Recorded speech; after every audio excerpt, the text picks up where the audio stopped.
It began with a headache, the kind that creeps in quietly and refuses to leave. In her father's penthouse, high above Manhattan, Sophia Reynolds pressed a hand to her temple. The city below sparkled with winter lights, but up here the air felt heavy, stale, almost too warm. She opened a window for a moment, then shut it again quickly. The cold wind stung, and besides, she had things to do. Sophia wasn't the type to complain. She grew up surrounded by privilege, trained to brush off discomfort, to appear untouchable. Stress, she told herself, that's all it was. Everyone got headaches. But as she walked toward the kitchen, her steps faltered. The marble floor blurred under her feet. She steadied herself on the counter, drawing in a slow breath. The quiet hum of the heating system filled the apartment, constant, almost louder than usual. She ignored it. She'd grown up in buildings where silence was bought, where comfort was guaranteed. Problems didn't happen in places like this. Her father's private doctor arrived within the hour, summoned by a single phone call. He checked her pulse, listened to her breathing, and gave a practiced smile.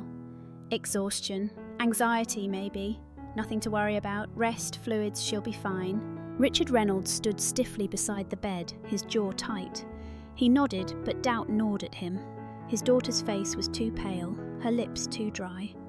Something about the doctor's reassurance felt rehearsed, too easy. Still, Richard let him leave. Money had always solved problems before. Why not this? Later that evening, Sophia insisted she was fine. She wrapped herself in a robe and started toward her room. Richard followed a step behind, uneasy. Halfway down the hallway, her knees buckled. The sound of her body hitting the floor echoed through the vast apartment like a crack of thunder. "Sophia!" Richard dropped to the ground, gathering her head in his hands. Her eyes fluttered, unfocused, her breath shallow and uneven. He shouted for Maria, the housekeeper, his voice hoarse with panic. Maria rushed over, pale and shaking. "Sir, I don't like the air in here. It smells strange, like something burning." Richard barely heard her. He held his daughter tighter, his pulse racing. "Stay with me, sweetheart," he whispered, his voice breaking for the first time in years. The penthouse had always felt like a fortress, safe from the chaos of the city below. But tonight, as Richard knelt on the cold hardwood with his daughter's fragile weight in his arms, the fortress felt more like a trap. And what none of them realised, not the doctor, not Richard, not even Maria, was that the real danger wasn't stress or exhaustion. It was already in the air they were breathing, silent and unseen. By morning, the penthouse no longer felt like a home. Machines beeped softly at Sophia's bedside. Hired nurses moved quietly in and out, and Richard hovered like a ghost. He had called in another doctor overnight, this one from a private clinic uptown. The man arrived in a tailored coat, carrying confidence more than answers. After a quick exam, he repeated the same refrain. "It's stress, exhaustion, nothing serious." The words landed like an insult. Richard had built an empire on sharp instincts, on knowing when numbers didn't add up, and nothing here added up. His daughter was barely conscious, her lips pale, her breath shallow. Yet every expert waved it away with the same easy smile. When the doctor left, Richard stood at the window, looking down at the streets below. He imagined the chaos if news leaked, the flashing cameras, the headlines, the questions about his family, his company. Investors didn't care about his daughter. They cared about stability, about image. One photograph of Sophia being wheeled into an emergency room could shake everything he had built. He clenched his jaw, torn in two. One part of him wanted to call an ambulance and throw open every door until someone gave him a real answer. The other part, the side that had kept him powerful for decades, insisted he keep control, keep it private, manage the story before it spun out of his hands. So he chose silence. He chose to keep her in the penthouse, to bring in more specialists, to double the pay of every nurse, to flood the apartment with equipment. If money couldn't cure her, at least it could buy time. That's what he told himself. Late that night, Richard sat at her bedside, his hand resting on hers. The city lights bled faintly through the curtains, casting thin lines of gold across her face. For hours, he whispered reassurances she couldn't hear. And then, just before dawn, Sophia stirred. Her eyes fluttered weakly and her lips parted. In a voice so faint it nearly broke him, she whispered, "Daddy, help me." The sound cut through every layer of control he had ever built. It wasn't the voice of a young woman asking for another luxury, another favour. It was the voice of a child, raw and scared, asking for her father. Richard's throat closed. He grabbed his phone with shaking hands, thumb hovering over the screen to dial 911. But he froze. His reflection in the dark glass window stared back at him, the face of a man who feared not only losing his daughter, but losing the image of control he had spent a lifetime constructing. And as Sophia's hand slipped from his grasp, Richard realised his silence might cost him more than any scandal ever could. The following night, the apartment was suffocatingly still. Sophia hardly moved, her breaths shallow, her skin pale as porcelain. Richard sat in an armchair by her bed, phone in hand, scrolling through updates from specialists who insisted again and again that her labs were normal. Normal. Nothing about this looked normal. Maria, the housekeeper, stepped into the doorway, her voice trembling. "Mr. Reynolds, do you smell that? Like something burning? Or maybe gas?" Richard stiffened. He hadn't noticed, not really, though now that she said it, the air felt heavier, warmer, with a faint sharpness he couldn't place. His stomach twisted. He called the building manager immediately. Within the hour, the man arrived in a pressed suit, clipboard tucked under his arm. He walked briskly through the penthouse, checked the thermostat, and gestured toward the carbon monoxide detector mounted near the ceiling by the living room window. Its green light blinked steadily, calm and unbothered. "See, everything's up to code," the manager said smoothly. "The detector is working. There's no danger here." Richard eyed the device. It looked too high, almost decorative, tucked into a spot no one noticed. He frowned. "Shouldn't it be lower?" The manager chuckled lightly, dismissive. "Not at all. That's the manufacturer's design. Perfectly fine." Maria crossed her arms, unconvinced. "I've lived through winters here for years, sir. The air doesn't usually feel this heavy. Something isn't right." But Richard was exhausted, his nerves frayed. The constant fear, the endless doubt, it was grinding him down. He waved the manager off, too tired to argue. "Fine, go."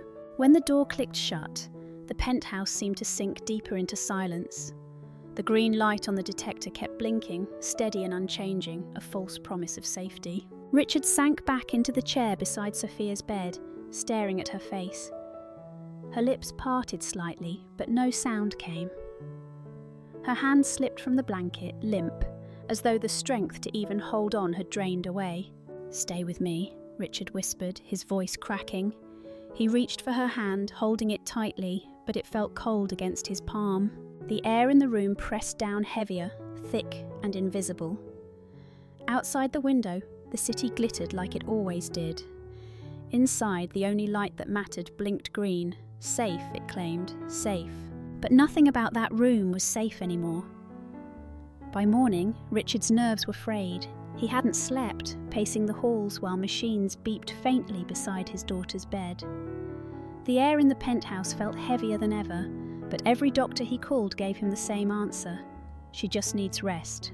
A knock at the door startled him. It wasn't another doctor this time, but Miguel Alvarez, the building's maintenance man. Maria had placed the call after insisting the air didn't feel right. Richard nearly sent him away at once, but exhaustion held him back.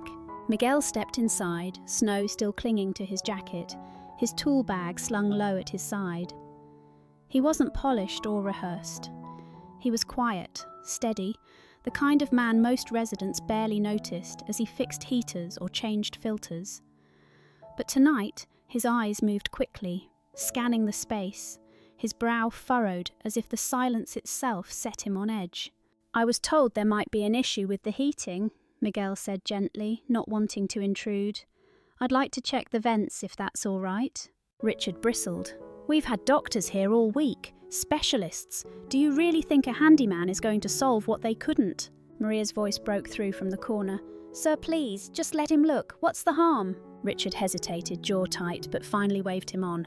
"Fine, make it quick." Miguel nodded and set down his bag. From inside, he pulled a small handheld device, scuffed at the edges, clearly well used. He powered it on, the soft glow of the screen casting light across his calloused hands. "What is that?" Richard asked sharply. "A carbon monoxide detector," Miguel replied. His tone was calm, factual, more sensitive than the ones on the wall. It can pick up what others miss. He walked toward the nearest vent, holding the device steady. The numbers jumped, his lips pressed into a thin line. He moved closer and the reading climbed higher. Richard stepped forward, his voice low and defensive. "Those wall detectors are industry standard. They've been inspected. They're fine." Miguel didn't argue. He simply turned the screen so Richard could see the numbers himself, rising faster with every second. "Sir," he said quietly but firmly, "this air is dangerous. Open the windows now." Richard stared at the device, then at his daughter's frail body. For the first time in days, he felt the floor shift beneath him, not because of what the doctors had said, but because of what this quiet, unseen man was showing him. Sophia stirred faintly, a fragile sound escaping her lips. Richard's chest clenched. Miguel knelt beside her, 2 fingers to her wrist, his face grim. "If we don't act now," Miguel said, meeting Richard's eyes, "she may not survive the night." And in that instant, Richard understood. The only man telling him the truth wasn't wearing a white coat or carrying a title. He was standing in his penthouse with a worn tool bag and the courage to speak what others wouldn't. Richard stared at the glowing screen in Miguel's hand, the numbers climbing higher with every second. They flashed red, urgent, undeniable. But denial was a powerful thing. "This doesn't make sense," Richard muttered, shaking his head.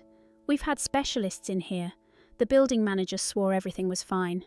And now I'm supposed to believe a handyman with a gadget from a toolbox." Miguel didn't flinch. He held the detector steady, his voice calm but unwavering. "This isn't a guess, sir. The air is filling with carbon monoxide. It's invisible, odourless and lethal. I've seen it before. If we don't act, she won't wake up again." Maria, trembling by the window, fumbled with the latch and forced it open. A rush of icy air cut into the warmth of the room, scattering papers across the floor. She turned back, eyes wide with fear. "Please, Mr. Reynolds, let him help." Richard's gaze dropped to his daughter. Sophia lay motionless, her chest rising shallowly beneath the blanket. Her skin had taken on a faint bluish tint around her lips.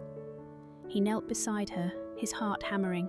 As Miguel leaned closer to check her pulse, Sophia's fingers twitched against the sheet. Just a small movement, barely there, but enough to send Richard's stomach lurching. Her lips parted with a weak, breathless sound, as though her body was struggling against something he couldn't see.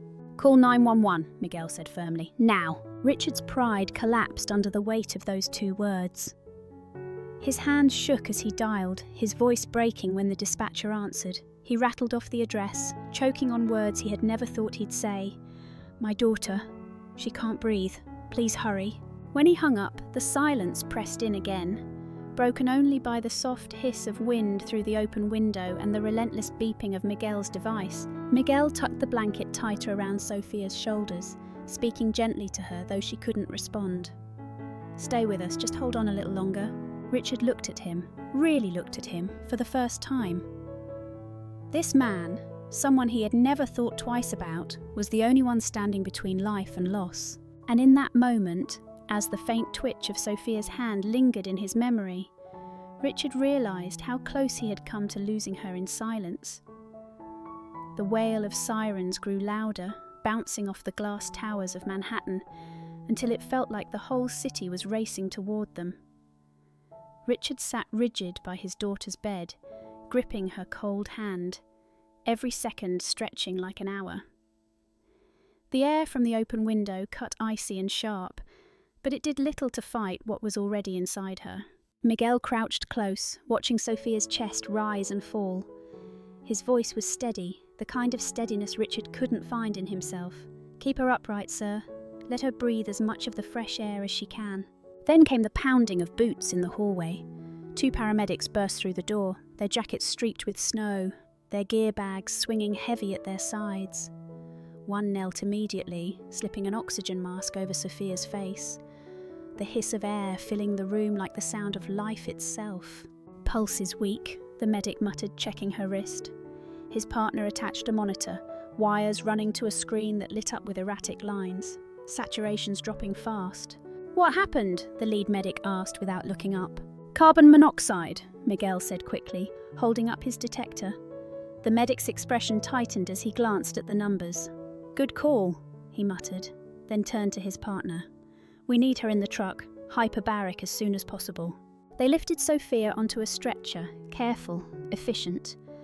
Her head lolled to the side, the oxygen mask fogging faintly with each fragile breath. Richard stumbled after them, his voice breaking. "She's going to make it, isn't she? Tell me she's going to make it." The medic didn't sugarcoat. "She's critical, minutes matter." Those two words carved into Richard's chest. Minutes matter. He thought of the days wasted on polished reassurances, the hours he clung to image instead of instinct. Now his daughter's life hung on minutes. As they wheeled her toward the elevator, Richard turned back. Miguel stood near the door, snow still melting on his shoulders, his eyes steady and calm. For a heartbeat, Richard saw him clearly, not as staff, not as invisible, but as the only person who had refused to stay silent. Their eyes met, and Richard mouthed words he had never spoken to a man like Miguel before. "Thank you." The stretcher disappeared into the elevator. Richard climbed into the ambulance, the doors slamming shut behind him. Inside, monitors beeped in uneven rhythm with Sophia's heart. The siren wailed as the vehicle surged into the night. For the first time in his life, Richard Reynolds was riding into a future he couldn't control. The hospital swallowed them whole. Bright lights, rushing gurneys, the scent of antiseptic cutting sharp in the air. Richard followed the stretcher until double doors swung shut in his face. A nurse touched his arm gently. "She needs immediate treatment. You can watch from the observation window." Through the glass, Richard saw his daughter inside a chamber that looked like something out of a submarine. The technicians fitted a clear mask over her face and began flooding the chamber with pure oxygen. The steady hiss filled the room. Richard pressed his palm against the glass, his breath fogging the pain. For a man who had built a life on control, on bending the world to his will, he had never felt so powerless. His daughter lay still, her chest rising faintly, her hair damp against her forehead. A doctor stepped up beside him, his tone measured but urgent. "Carbon monoxide binds to the blood and starves the brain. This chamber forces oxygen deep into her tissues to push the poison out. It's her best chance." Richard swallowed hard. "Will she come back to me?" The doctor didn't answer right away. "Some patients recover fully. Others can suffer confusion, memory gaps, or lasting damage. Right now it's too soon to know." Richard turned back to the glass. He whispered, almost pleading, "Fight, sweetheart, please, fight." Inside the chamber, Sophia's eyelids fluttered. Richard jolted forward, pressing his forehead to the glass. For a breathless moment, her eyes cracked open. They looked distant, unfocused, like she was searching for something far away. Her lips moved under the mask, shaping a single word. "Mom!" The sound wasn't loud, but Richard heard it anyway, felt it like a knife to the chest. His wife was gone, and yet his daughter's mind had reached for her instead of him. The doctor beside him placed a hand on his shoulder. "It's common after this kind of poisoning. Confusion. The brain looks for what it knows best." But Richard barely heard him. His knees buckled, and he slid down the wall, covering his face with his hands. For decades, he had wielded power like a shield. Tonight, none of it mattered. His empire, his influence, his wealth, none could buy his daughter's clarity or bring back the woman she called for.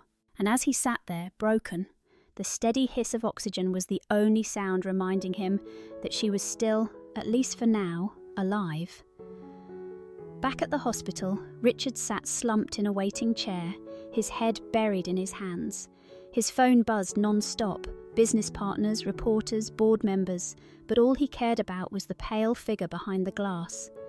Hours blurred into each other, until finally, 2 city inspectors arrived to speak with him. They laid out photographs on the table. Corroded pipes in the furnace room, a crack that had leaked poison for months, maybe longer.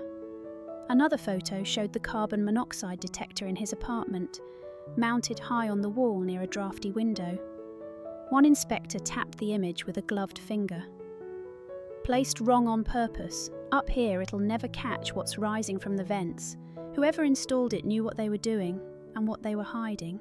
Richard's stomach dropped.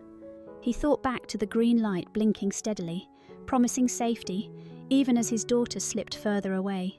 The second inspector cleared his throat. "One more thing. Your maintenance man, Miguel Alvarez, insisted we see the furnace ourselves. The building manager tried to wave us off. Alvarez didn't back down. Without him, we might not have discovered the source in time." Richard blinked, stunned. "The manager tried to stop you." The inspector nodded grimly, and when that failed, he offered Alvarez an envelope, cash, to keep his mouth shut.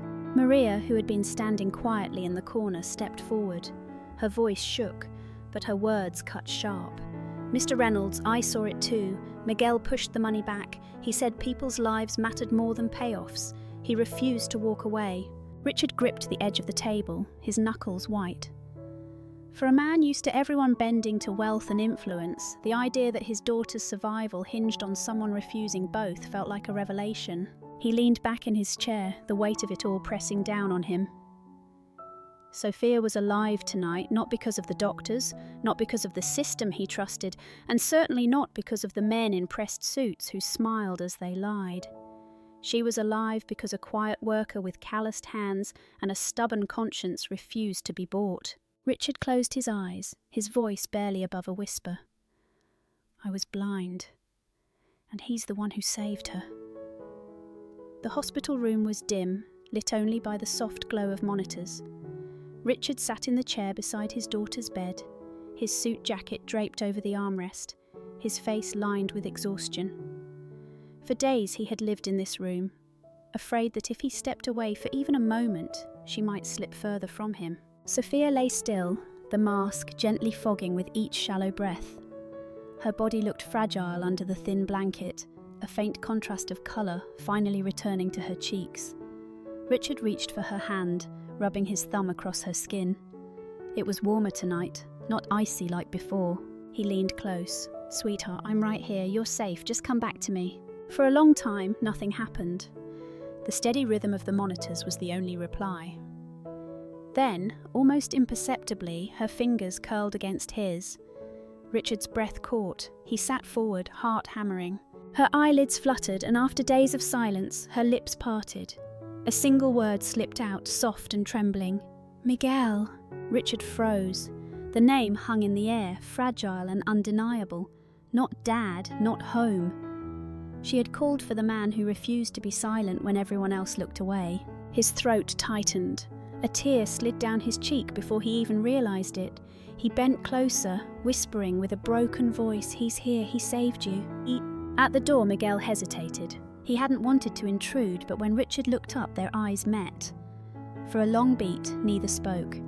Then Richard gave a small nod, not of command, not of superiority, but of gratitude.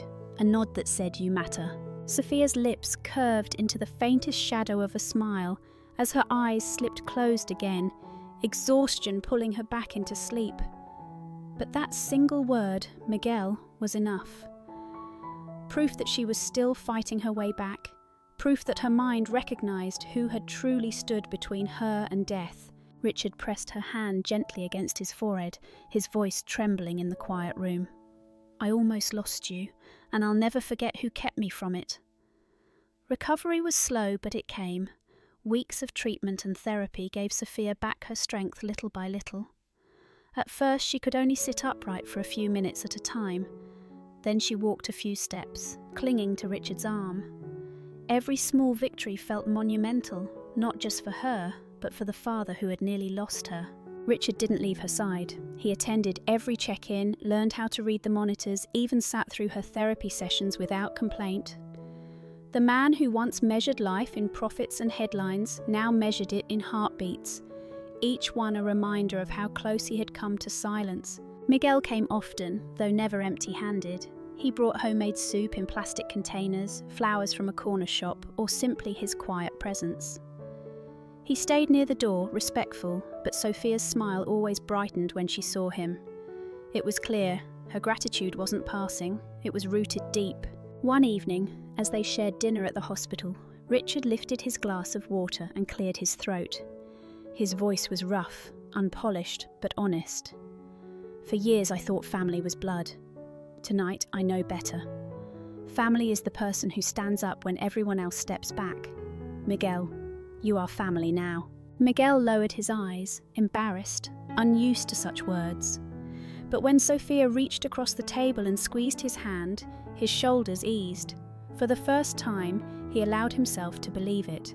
When Sophia was well enough to walk again, the Reynolds Foundation announced a new initiative, free carbon monoxide detectors for low-income housing across the city. At the small press event, cameras flashed, but Sophia wasn't scripted. She stepped forward, her voice soft but steady. "I don't remember much from those nights," she said, glancing briefly at her father before turning toward Miguel in the crowd. "But I do remember this. I survived because someone cared when nobody else would. Everyone deserves that chance." Her words weren't polished for headlines. They were personal, raw, and real, and that's why they struck. Later that evening, as the three of them left together, Sophia leaned lightly on Miguel's arm for balance. Richard walked on her other side, listening as his daughter laughed for the first time in months. The sound filled the corridor, chasing away the ghosts of silence. For the first time in years, Richard Reynolds felt his house would no longer be just walls and glass. It would be alive, with gratitude, with laughter, with something he now understood mattered more than money. Family.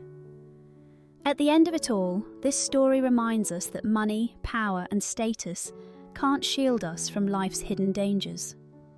What truly matters is courage, compassion, and the willingness to act when others stay silent.